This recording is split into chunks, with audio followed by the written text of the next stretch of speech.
Bonjour mes élèves, donc aujourd'hui nous avons une nouvelle leçon de sciences qui se rapporte sur l'eau. Alors, d'où vient l'eau que nous utilisons? Plan de la leçon. Je me demande et je cherche à quoi l'eau nous sert-elle? Où prélevons-nous l'eau?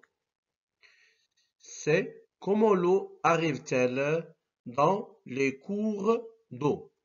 Et puis, on va arriver au résumé, je comprends que. Premièrement, à quoi l'eau nous sert-elle? Je me demande et je cherche. À quoi l'eau nous sert-elle? Donc, dans les usages de l'eau que nous utilisons chaque jour, dans le bain, nous consommons 200 litres d'eau. Dans la douche, on utilise 60 litres. Dans une chasse d'eau, l'eau utilisée est 30 litres. Pour brosser les dents, on utilise 5 litres. Dans le nettoyage de linge en machine, on utilise 70 litres. Pour le nettoyage de la vaisselle, on utilise 15 litres d'eau. Pour préparer un repas, on utilise en moyenne 9 litres d'eau. Pour laver la voiture, on a besoin de 200 litres d'eau.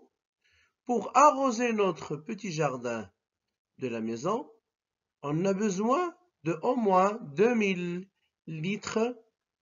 Et dans notre boisson de chaque jour, on utilise 1,5 litre. Donc, le tableau représente le document A, consommation moyenne en eau d'une personne dans ses activités quotidiennes de la maison. Donc, questions et réponses du document A.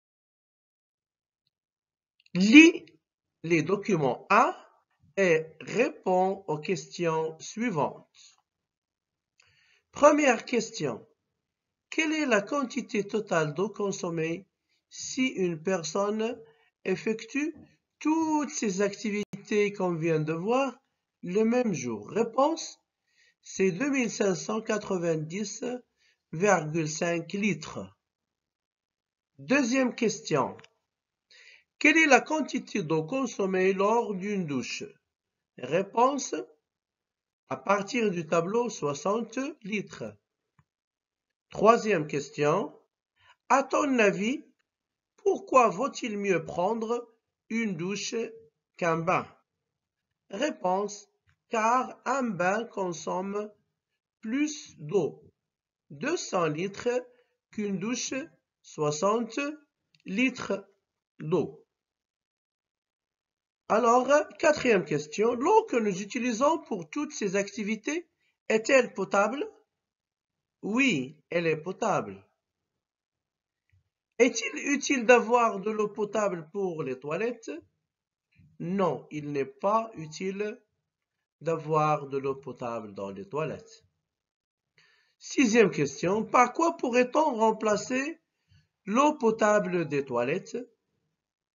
On peut le remplacer par de l'eau de pluie et par de l'eau non potable. Question 7. Y a-t-il d'autres utilisations pour lesquelles l'eau potable n'est pas nécessaire? Réponse. Pour le lavage de vaisselle, le nettoyage de la maison, la chasse d'eau, nettoyage du linge et l'arrosage du petit jardin, on n'a pas à utiliser l'eau potable, elle n'est pas nécessaire. On peut utiliser d'autres types d'eau qui n'est pas chère comme l'eau potable. Quelles sont les autres utilisations de l'eau douce? Les autres utilisations de l'eau douce, ce sont l'industrie et l'agriculture, dans l'arrosage des plantes, dans l'agriculture et dans les utilisations industrielles. Dans le monde, l'agriculture représente 73% de la consommation totale d'eau. L'industrie représente 21% dans les usines et les activités domestiques quotidiennes représentent simplement 6%. Où prélevons-nous l'eau? Ça veut dire où est-ce qu'on trouve l'eau que nous consommons. Donc, l'eau que nous utilisons vient des canalisations qui peuvent être alimentées par un cours d'eau, une nappe d'eau souterraine ou encore une source. Les eaux de surface, c'est les cours d'eau, les lacs, les étangs, sont alimentés par la pluie et par la fonte des neiges. Quand on utilise cette eau, il faut veiller à ne pas assécher les cours d'eau. Lorsque l'eau de pluie s'infiltre dans la terre, elle passe par les différentes couches de sol et perd une partie de ses impuretés. Grâce à cette filtration naturelle, l'eau d'une nappe souterraine est toujours de même qualité. On peut la capter directement dans le sol en creusant des puits. On parle alors de forage. Donc, le document 2 parle de prélèvement de l'eau. Ça veut dire où est-ce qu'on trouve l'eau qu'on utilise. Questions et réponses du document 2. Lis le document 2 et réponds aux questions suivantes. D'où proviennent les eaux de surface? Réponse. Les eaux de surface proviennent des eaux de pluie et de la fonte des neiges. Deuxième question. À quoi faut-il faire attention lorsqu'on prend l'eau des cours d'eau? Il faut veiller à ne pas assécher les cours d'eau. Donc, d'où proviennent les eaux souterraines? Elles proviennent de l'infiltration des eaux de pluie dans la terre. Quel est l'intérêt de pomper l'eau des nappes souterraines? L'eau des nappes souterraines est de meilleure qualité. Pourquoi l'eau des nappes souterraines est-elle mieux protégée des pollutions? Car l'eau des nappes souterraines est mieux protégée de la pollution car elle est filtrée par les couches du sol.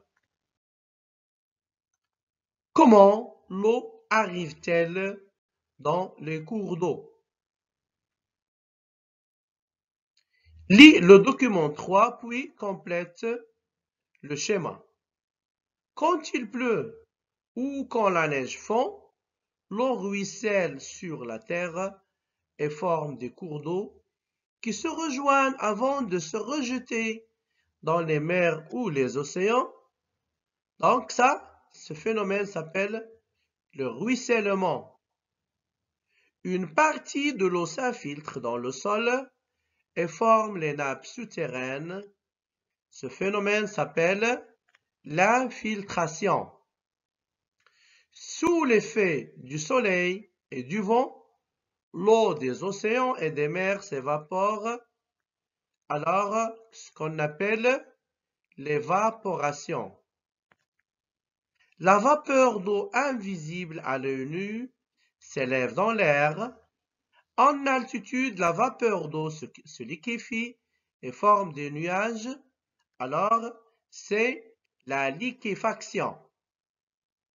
Poussés par les vents, les nuages reviennent au-dessus des terres.